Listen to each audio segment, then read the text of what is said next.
출양파의 주식 특강 제2회를 시작하겠습니다. 오늘의 주제는 증시의 뜨거운 감자인 공매도에 대한 이야기입니다. 한투현이 지난 4일 공매도 제도 개선에 관한 제안서를 인수위에 제출하면서 공매도 문제가 다시 이슈가 되고 있습니다. 개인 투자자들은 공매도 폐지를 주장하는 여론이 많은 편인데 왜 이렇게 개인 투자자들이 공매도에 대해서 불신하게 되었는지 선진시장 공매도 제도와 비교하여 어떤 논란과 해법이 있는지 분석해 보겠습니다.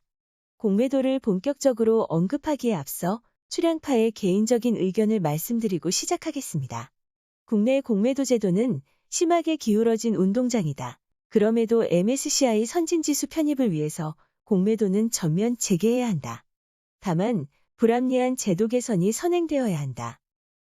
공매도란 가격 하락을 예상하고 주식을 대차해서 매도하는 행위를 말합니다.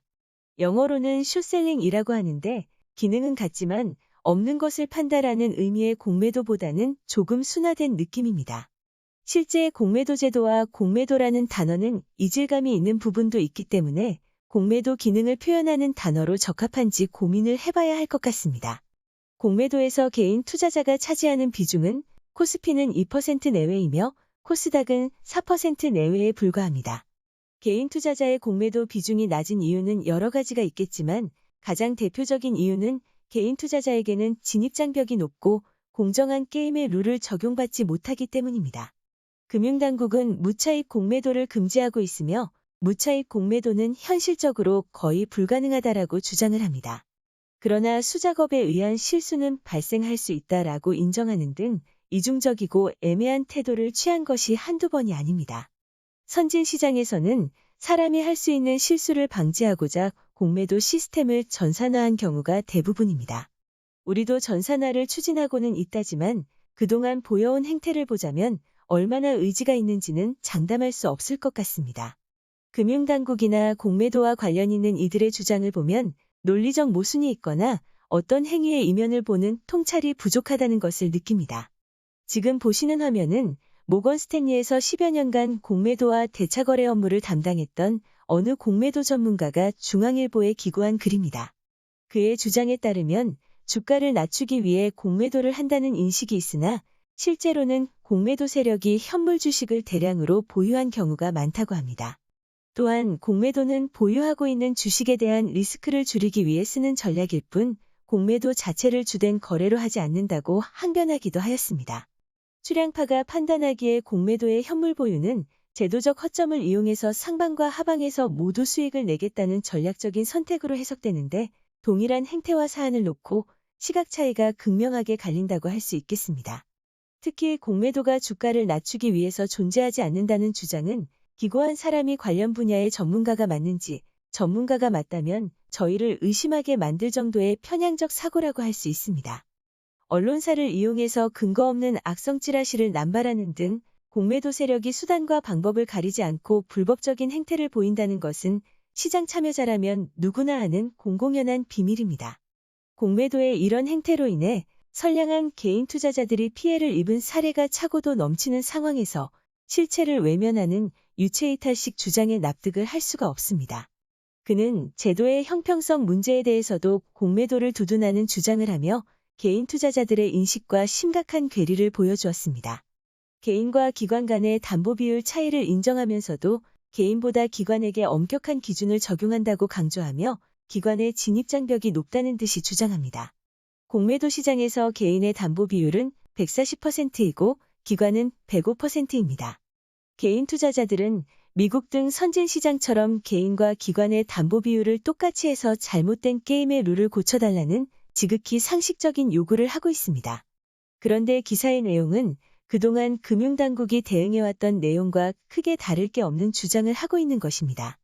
담보 비율이 다르다는 것은 축구 경기를 하는데 축구 골대를 한쪽에는 크게 만들고 한쪽에는 작게 만든 것이라고 비유할 수 있을 것입니다. 개인 투자자들이 골대를 똑같이 만들어달라고 주장을 하니 기관이 더 불리한 것 같으니 개미 너희들은 골대가 커도 문제가 안 된다라는 식의 주장인데 상식이 있는 사람이라면 납득할 수 없는 부분입니다. 가장 심각한 것은 대차 상환 기간에 대한 인식입니다.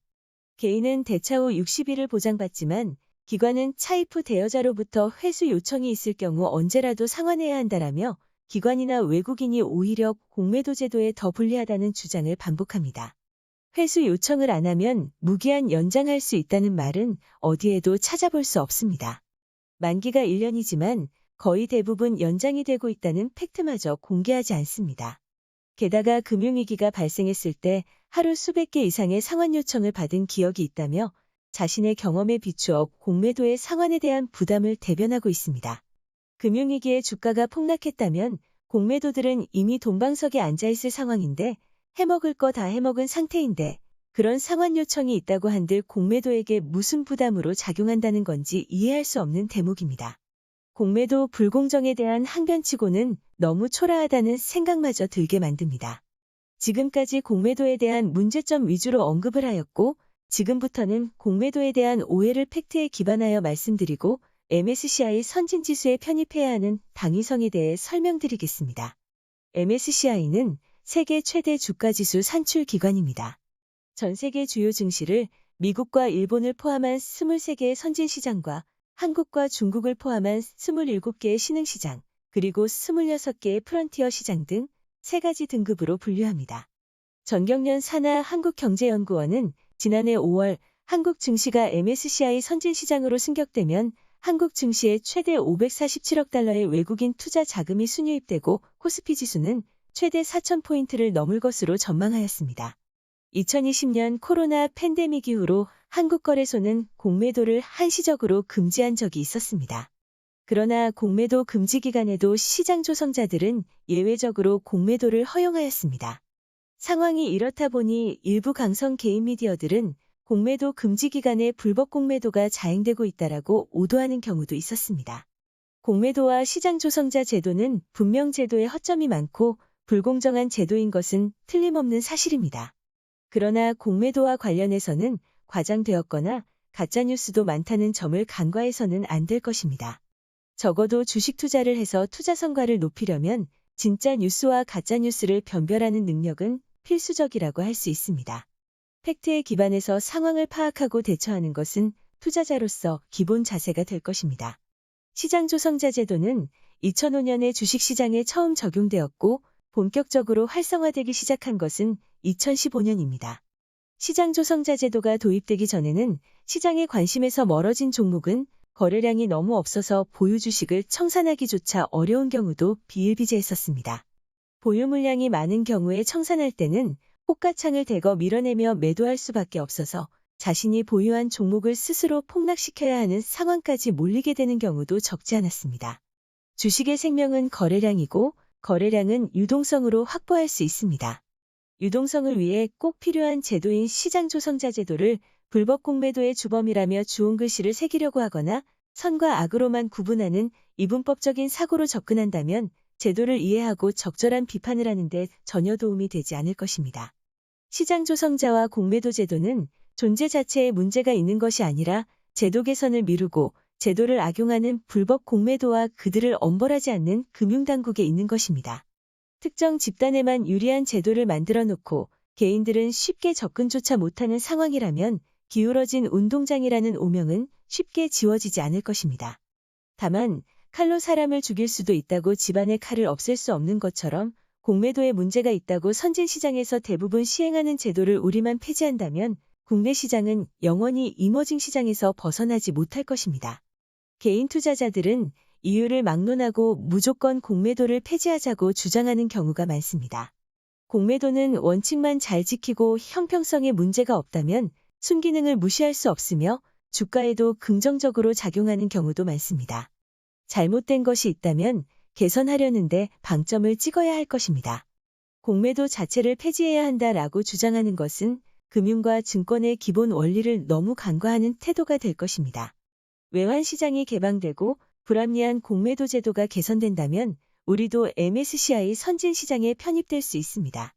국내 시장에 투자하면서도 미국과 중국의 정세와 경제지표를 먼저 체크해야 하는 이 부끄러운 현실이 하루빨리 개선되기를 희망하며 방송을 마치겠습니다.